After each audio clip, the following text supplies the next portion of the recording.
दोस्तों, अब तक की कहानी में आपने देखा कि ध्रुव और लीला की शादी हुई थी, लेकिन ध्रुव लीला की जुड़वा बहन माया से प्यार करता था क्योंकि वह माया को लीला समझता था। माया ने ऐसा लीला के दबाव में किया था और ध्रुव से जब मिली थी, लीला बनकर ही मिली थी और शादी भी ध्रुव से माया ने लीला बनकर ही की थी, जिसमें कि डॉक्यूमेंट असली लीला के लगे थे और माया ने लीला के नाम से ही साइन किया था। और फिर लीला ने बहुत चालाकी से माया को हटाकर खुद को उसकी जगह ले ली थी। लीला के चेहरे पर एक दाग था, जिस दाग का जिम्मेदार वह माया को और अपनी माँ विभा देवी को मानती थी और उसी का बदला लेने के लिए उसने यह सब कुछ किया था। लेकिन यह सच्चाई ध्रुव के सामने आ गई थी और इस चिढ़ में लीला माया की जान लेना चाहती थी, लेकिन उसके पहले ही वह खुद पुलिस के गोली का शिकार हो गई थी। लेकिन इसके बाद अब ध्रुव और माया के सर पर एक नई मुसीबत आ चुकी थी, लीला की आत्मा के रूप में, जो लगातार ध्रुव और माया को परेशान कर रही थी। लेकिन जल्दी ही यह षड्यंत्र भी उनके सामने खुल चुका था और उनके परिवार को पता चल चुका था कि कोई लीला का भूत नहीं है, बल्कि कोई औरत लीला का भूत बनकर उन लोगों को डरा रही है। लेकिन यह बात किसी को समझ में नहीं आ रही थी कि वह औरत हूबहू लीला जैसी कैसे दिखती है। खैर, सारी सच्चाई सामने आ जाने के बाद अब ध्रुव और माया विधि विधान से शादी करके अपनी आगे का जीवन शुरू करना चाहते थे, इन सारी मुसीबत से दूर। और इसलिए माया पार्लर में तैयार होने के लिए गई थी। लेकिन ध्रुव जब माया को लेने के लिए पार्लर पहुंचा, तो माया को किसी ने बेवकूफ़ बनाकर अपनी गाड़ी में बिठा लिया था और लेकर चला गया था। वह गाड़ी भी बिल्कुल ध्रुव की गाड़ी जैसी थी, इसलिए माया उसे ध्रुव की गाड़ी समझकर बिना ड्राइविंग सीट की ओर देखे बैक सीट पर बैठ गई थी और कोई माया को किडनैप करके ले गया था। ध्रुव तुरंत पुलिस स्टेशन गया था क्योंकि उसे समझ में आ गया था कि लीला की हमशक्ल ने ही यह सारी कारस्तानी की है, क्योंकि उसने धमकी दी थी कि वह किसी भी हाल में माया और ध्रुव की शादी नहीं होने देगी। ध्रुव पुलिस स्टेशन में कंप्लेंट करके मंदिर अकेला पहुंचा और वहां पहुंचकर उसने विभा देवी और अपने मम्मी पापा को सारी बात बताई। किसी को कुछ समझ में नहीं आ रहा था कि यह लीला की हमशक्ल कौन है और उनसे क्या दुश्मनी निकाल रही है, और कोई कैसे माया और लीला की हमशक्ल हो सकता है, जबकि लीला तो इस दुनिया से जा चुकी है। लेकिन एकाएक विभा देवी को कुछ याद आया और उन्होंने ध्रुव से बोला कि उन्हें पता है माया को लेकर कौन गया होगा। जल्दी गाड़ी निकालो, हमें तुरंत चलना होगा। किसी को कुछ समझ में नहीं आया और ध्रुव जल्दी में विभा देवी के पीछे पीछे चल पड़ा गाड़ी निकालने के लिए। आइए देखते हैं आगे क्या हुआ। विभा देवी ने ध्रुव से बोला कि जल्दी से गाड़ी को बगल के शहर के जीवन धारा अस्पताल की ओर ले चलो। ध्रुव ने बोला, वहाँ जाकर क्या करना है? विभा देवी ने बोला, जैसा मैं बोल रही हूँ वैसा करो। अभी ज़्यादा कुछ बताने का समय नहीं है, जल्दी से जल्दी चलो। और ध्रुव गाड़ी को बगल के शहर की जीवनधारा अस्पताल की तरफ लेकर तेज़ी से जाने लगा। वहां पहुंचकर विभा देवी ने तेज़ी से अस्पताल के अंदर गई और जाकर डॉक्टर कल्याणी के बारे में पता करने लगी। पता करने में पता चला कि डॉक्टर कल्याणी तो अब अस्पताल नहीं आती, अब उन्होंने अपने इस अस्पताल से रिटायरमेंट ले ली है, इसलिए वह घर पर ही रहती हैं और अस्पताल को अब उनकी बेटी डॉक्टर क्षितिजा संभालती है। विभा देवी ने बोला, मुझे डॉक्टर क्षितिजा से मिलना है। तो अस्पताल के कर्मचारियों ने बोला कि वह तो आज अस्पताल नहीं आई हैं, उन्हें कुछ ज़रूरी काम है। विभा देवी को पता था कि अस्पताल के पीछे ही डॉक्टर कल्याणी का घर है और वह सीधे उनके घर की तरफ भागी और उनके घर की डोरबेल ज़ोर ज़ोर से बजाने लगी। डॉक्टर कल्याणी ने दरवाज़ा खोला और उन्होंने बोला, कौन? विभा देवी ने बोला, डॉक्टर कल्याणी, पहचान रही हैं मुझे आप? डॉक्टर कल्याणी ने बोला, नहीं, कौन है आप? विभा देवी ने बोला, मैं विभा हूँ, कुछ याद आया? डॉक्टर कल्याणी ने बोला, नहीं, मुझे कुछ याद नहीं। विभा देवी ने बोला, झूठ मत बोलो डॉक्टर कल्याणी, आज से 25 साल पहले मेरी डिलीवरी तुमने ही करवाई थी। तुम्हें बहुत अच्छे से याद है मेरे बारे में, क्योंकि मेरे पेट में ट्रिपलेट्स यानी कि 3 बच्चे थे जो कि अल्ट्रासाउंड से क्लियर थे। मेरी सी सेक्शन डिलीवरी हुई थी और सर्जरी के बाद तुमने 2 बच्चियां तो हमें दी थी और बोला था कि तीसरी बच्ची की डिलीवरी के वक्त ही मौत हो गई और तुमने उस बच्ची की बॉडी मेरे पति को दे दी थी। डॉक्टर कल्याणी ने बोला, हाँ, तो ऐसा हुआ होगा। मेरे हॉस्पिटल में तो अब तक मैंने ना जाने कितनी डिलीवरी करवाई है, मुझे इतना याद नहीं। अगर आपको कोई जानकारी चाहिए तो आप हॉस्पिटल के रिकॉर्ड्स निकलवा कर चेक करवा लीजिए। लेकिन विभा देवी ज़ोर से चिल्लाने लगी और बोली, डॉक्टर कल्याणी, सच बोलो, उस दिन मेरी तीनों बच्चियां जीवित पैदा हुई थी ना, जिनमें से तुमने 2 बच्ची हमें दी थी और एक बच्ची को मृत बोलकर हमें किसी और बच्ची का शव सौंप दिया था और उस बच्ची को तुमने चुरा लिया।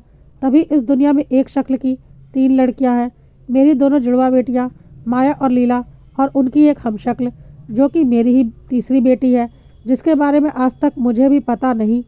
डॉक्टर कल्याणी ने बोला, क्या बकवास कर रही हो, चलो निकलो यहाँ से। लेकिन विभा देवी ने पूरे यकीन से बोला, सच बोलो डॉक्टर कल्याणी, वरना मैं पुलिस के पास जाऊंगी, क्योंकि मेरी बेटी माया की जान खतरे में है और यह सब कुछ मेरी ही वह बेटी कर रही है जिसे तुमने चुरा लिया था। सुनकर डॉक्टर कल्याणी हैरान हो गई और बोली, क्या बकवास कर रही हो तुम, चलो निकलो यहाँ से। तब तक विभा देवी की नज़र डॉक्टर कल्याणी के घर में लगे डॉक्टर क्षितिजा की फ़ोटो की ओर गई और विभा देवी हंसने लगी और बोली, कब तक झूठ बोलोगी, सामने दीवार पर लगी तस्वीर सारा सच बोल रही है।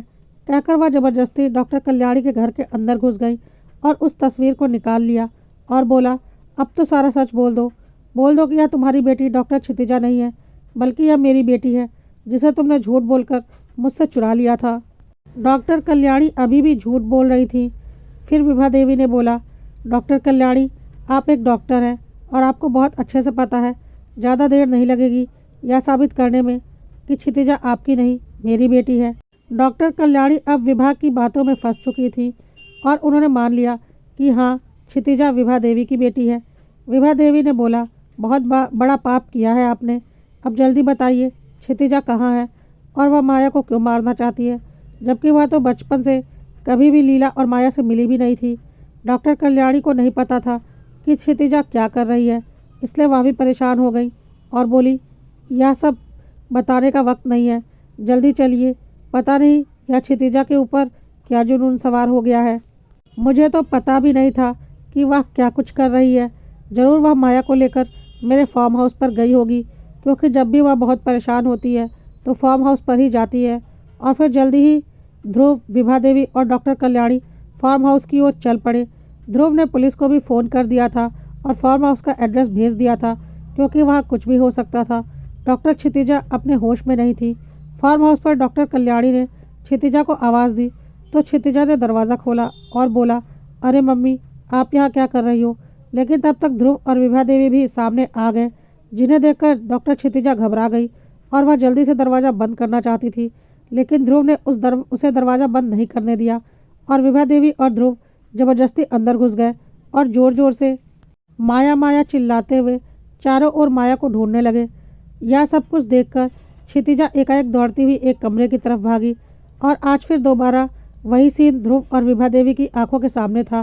क्षितिजा ने माया की गर्दन पर चाकू लगा रखी थी, जिसे देखकर डॉक्टर कल्याणी, विभा देवी और ध्रुव तीनों हैरान थे।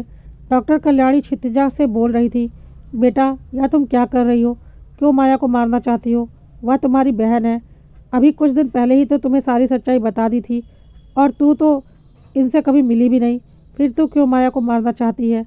विभा देवी ने बोला, बेटा तू जिंदा है, मुझे तो कुछ पता भी नहीं था तेरे बारे में। माया हैरानी से सब कुछ देख रही थी, उसे कुछ समझ में नहीं आ रहा था। विभा देवी ने बोला, बेटा ऐसा मत कर, माया तेरी बहन है। इस पर क्षितिजा ने बोला, जी नहीं विभा देवी, माया मेरी बहन नहीं है, माया सिर्फ आपकी बेटी है और आपकी सिर्फ एक ही बेटी है माया।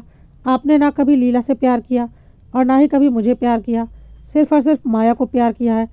आपके और इस माया की वजह से लीला की पूरी ज़िंदगी ख़राब हो गई और वह इस दुनिया से भी चली गई, और मुझे तो आपने पहले ही अपनी दुनिया से अलग कर दिया था। इस माया की वजह से किसी को कुछ समझ में नहीं आ रहा था कि क्षितिजा कैसी बातें कर रही है।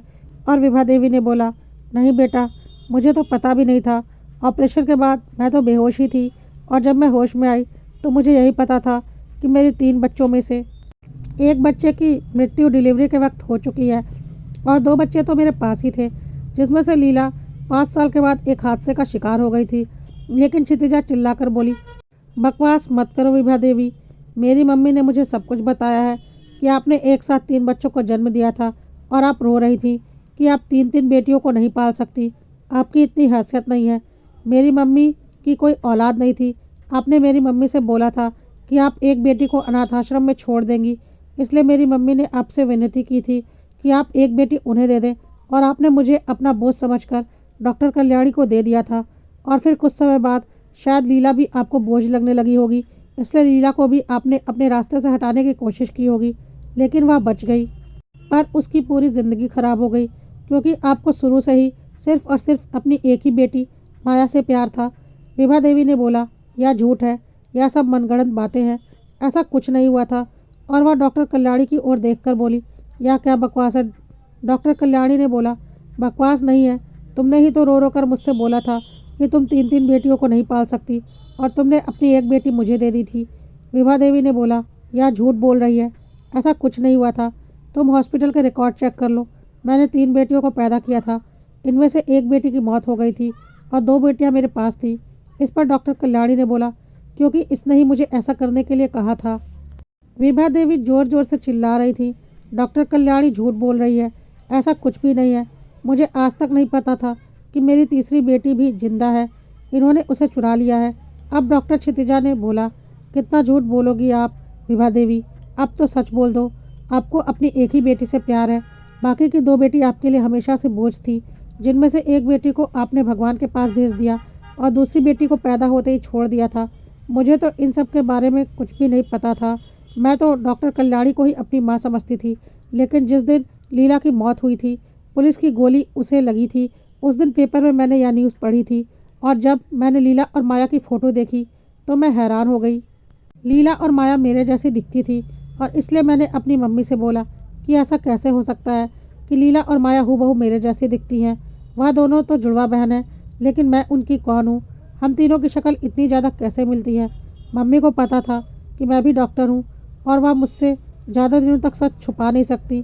और फिर मम्मी ने मुझे बताया कि लीला और माया सिर्फ 2 नहीं बल्कि 3 बहनें थीं।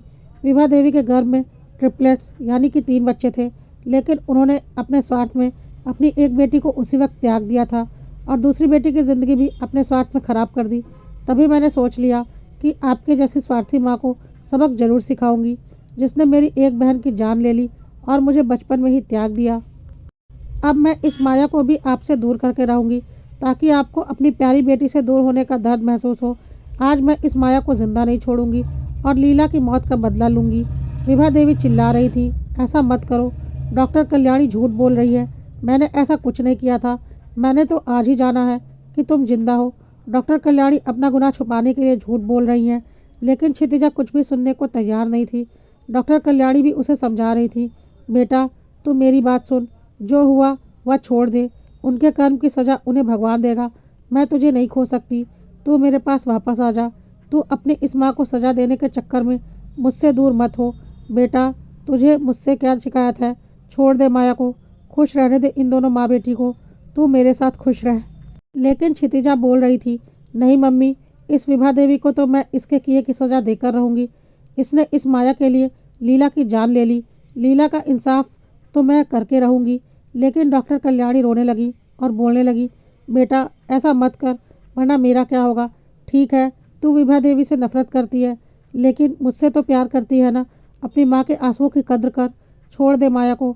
अगर तूने माया को कुछ भी किया तो तेरी ज़िंदगी भी बर्बाद हो जाएगी, और तेरे बिना मैं भी ज़िंदा नहीं रह पाऊँगी। मेरे बारे में सोच।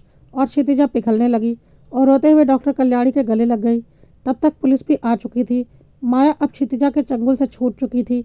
पुलिस क्षितिजा को माया को किडनैप करने के इल्ज़ाम में पकड़ कर ले जाना चाहती थी, लेकिन ध्रुव, विभा देवी और माया ने कोई भी कंप्लेंट नहीं की क्षितिजा के खिलाफ। इसलिए पुलिस चुपचाप वहां से चली गई, यह बोलते हुए कि आगे से अपने फैमिली मैटर में पुलिस को इन्वॉल्व करने की ज़रूरत नहीं, वरना तुम सबको जेल के अंदर डाल दिया जाएगा।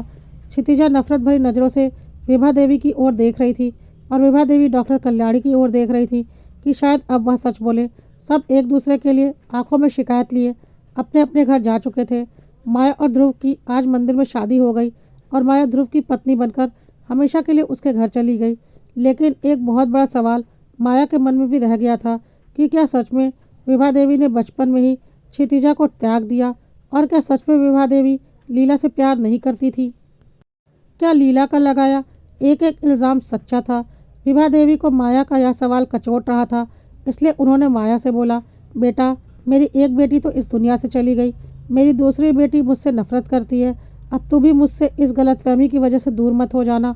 मैं खुद को सही साबित करके रहूँगी, और मुझे सही साबित करने के लिए दोबारा उस अस्पताल में जाना पड़ेगा। वहाँ मुझे ज़रूर कुछ ना कुछ ऐसा सबूत मिलेगा कि मैं खुद को सही साबित कर पाऊंगी। और विभा देवी एक बार फिर ध्रुव और माया को लेकर जीवनधारा अस्पताल की ओर चल पड़ी। वह अस्पताल में चारों ओर घूमने लगी। शायद उनकी नज़रें किसी को खोज रही थी और एकाएक उनकी नज़र एक उम्रदराज नर्स पर पड़ी और उन्होंने जोर से बोला, ज्योति। नर्स ने उनकी ओर देखा और बोलने लगी, जी बोलिए, कुछ काम है? विभा देवी ने बोला, देखो ज्योति, बहुत उम्मीद लेकर तुम्हारे पास आई हूँ। तुम्हें याद है ना, आज से 25 साल पहले मैं डिलीवरी के लिए इस अस्पताल में आई थी। मेरे पेट में 3 बच्चे थे और मेरी डिलीवरी सिजेरियन से हुई थी। लेबर रूम में तुम डॉक्टर कल्याणी के साथ मौजूद थी, याद है ना? तुमने नई नई नौकरी ज्वाइन की थी, बहुत कम उम्र थी तुम्हारी उस वक्त। कितना ख्याल रखा था उस वक्त तुमने मेरा। ज्योति को कुछ कुछ याद आ रहा था। विभा देवी ने ज्योति से बोला, ज्योति, तुम्हें भगवान का वास्ता, आज तुम्हें सब सच बोलना पड़ेगा। ज्योति को भी कुछ कुछ समझ में आ रहा था कि विभा देवी उससे क्या पूछना चाहती हैं, लेकिन विभा देवी तब तक ज्योति का हाथ पकड़कर उसे डॉक्टर कल्याणी के घर की तरफ लेकर चल पड़ी, क्योंकि डॉक्टर क्षितिजा भी उस वक्त अपने घर पर ही मौजूद थी। इस तरह से ज्योति को विभा देवी के साथ देखकर डॉक्टर कल्याणी घबरा गई। क्षितिजा भी हैरान थी कि यह विभा देवी उसके हॉस्पिटल की नर्स ज्योति को लेकर उसके घर क्यों आई हैं, लेकिन तब तक विभा देवी ने आगे बोला, ज्योति, सच सच बताओ, क्या मेरे 3 बच्चों में से एक बेटी मरी हुई पैदा हुई थी? ज्योति, देखो, झूठ मत बोलना, क्योंकि सच मैं जान चुकी हूँ। ज्योति ने बोला, नहीं, आपकी तीनों बच्चियाँ जिंदा थीं। मैं भी आज तक अपने सीने पर वह बोझ लेकर घूम रही थी, क्योंकि वह सब कुछ मेरी आंखों के सामने हुआ था। सर्जरी के लिए आपको बेहोश किया गया था। उसके बाद आपकी तीनों बच्चियाँ पूरी तरह से स्वस्थ पैदा हुई थी। उसके बाद धीरे धीरे आपको होश आ रहा था, लेकिन डॉक्टर कल्याणी ने उनमें से एक बच्ची को रख लिया था। कुछ देर पहले ही डॉक्टर कल्याणी के अस्पताल में एक कुंवारी लड़की ने एक बच्ची को जन्म दिया था, जिसके पैदा होते ही उसकी मृत्यु हो गई थी। डॉक्टर कल्याणी उस बच्चे को ही गोद लेना चाहती थी, परंतु उसकी मृत्यु हो गई थी। डॉक्टर कल्याणी ने पहले से ही सब कुछ तय कर रखा था, इसलिए हॉस्पिटल में उस लड़की का कोई रिकॉर्ड मेंटेन नहीं हुआ था। वैसे भी उस लड़की की शादी नहीं हुई थी और वह अबॉर्शन के लिए डॉक्टर कल्याणी के पास आई थी, लेकिन उसका अबॉर्शन नहीं हो सकता था, वरना उसकी जान को खतरा था और यह इलीगल भी था। इसलिए डॉक्टर कल्याणी ने उससे यह डील की थी, क्योंकि डॉक्टर कल्याणी की खुद की कोई औलाद नहीं थी। इससे उस लड़की का और डॉक्टर कल्याणी दोनों का भला होता, लेकिन दुर्भाग्यवश उस लड़की ने एक मृत बच्ची को जन्म दिया। डॉक्टर कल्याणी बहुत दुखी थी। तभी आप डिलीवरी के लिए आ गई और डॉक्टर कल्याणी को पहले से पता था कि आपके पेट में ट्रिपलेट्स हैं और उन्होंने अपना दिमाग चला लिया। मैं इसके लिए बिल्कुल तैयार नहीं थी, लेकिन उन्होंने मुझे इमोशनली ब्लैकमेल किया और बोला, भगवान ने मुझे एक भी औलाद नहीं दी और इन्हें एक साथ 3 औलाद दी है। अगर इनमें से एक औलाद को मैं ले लूँ तो इससे हम दोनों को माँ बनने का सुख मिल जाएगा और किसी का कोई नुकसान नहीं होगा। बस तुम इतनी मेरी मदद कर दो। और फिर उनके कहने पर ही मैंने आपके 3 में से एक बेटी को चुपके से ऑपरेशन थिएटर से बाहर निकाल लिया और उस लड़की की मृत बच्ची का शव आपकी बच्ची बोलकर आपके पति को सौंप दिया था। और फिर डॉक्टर कल्याणी आपकी बेटी को लेकर चली गई थी। यही सच है। नर्स ज्योति जब यह सब कुछ बोल रही थी तो डॉक्टर क्षितिजा हैरानी से डॉक्टर कल्याणी की ओर देख रही थी। डॉक्टर कल्याणी को भी समझ में आ गया था कि अब झूठ बोलने से कोई फ़ायदा नहीं, क्योंकि अब वह सच को नहीं छुपा सकती। क्षितिजा बहुत दुखी थी। उसे यकीन नहीं हो रहा था कि डॉक्टर कल्याणी ने उससे झूठ बोला था, लेकिन अब माया को भी यकीन हो गया था कि उसकी माँ गलत नहीं है और क्षितिजा को भी यकीन हो गया था कि विभा देवी गलत नहीं है, बल्कि गलत उनके साथ हुआ है। डॉक्टर कल्याणी रो रही थी और बोल रही थी, मैं डर गई थी।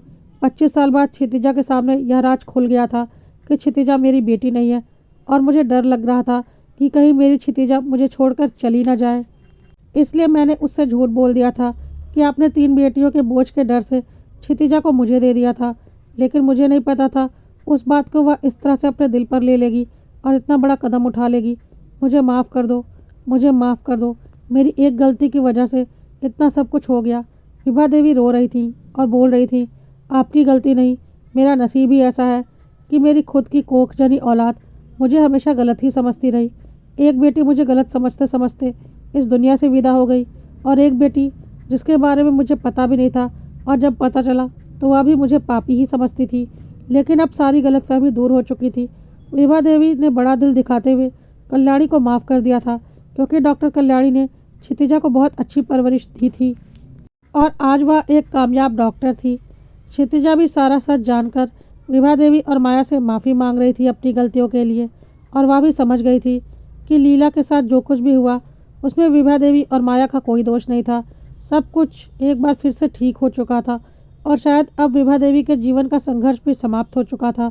लेकिन हाँ, यह दुख तो जब तक वह जीवित रहती तब तक उनके साथ रहता कि उनकी एक बेटी लीला अपने मन में गलतफहमी लिए इस दुनिया से जा चुकी थी। माया और ध्रुव भी खुश थे कि अब उनकी शादीशुदा जिंदगी बिना किसी परेशानी और डर के शुरू हो सकती है, और साथ ही साथ माया को उसकी खोई हुई बहन भी मिल चुकी थी क्षितिजा के रूप में।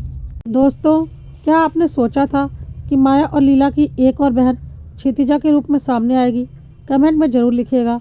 और अगर कहानी पसंद आई हो तो कड़वा सत्य को लाइक, फॉलो और सब्सक्राइब करना मत भूलिएगा।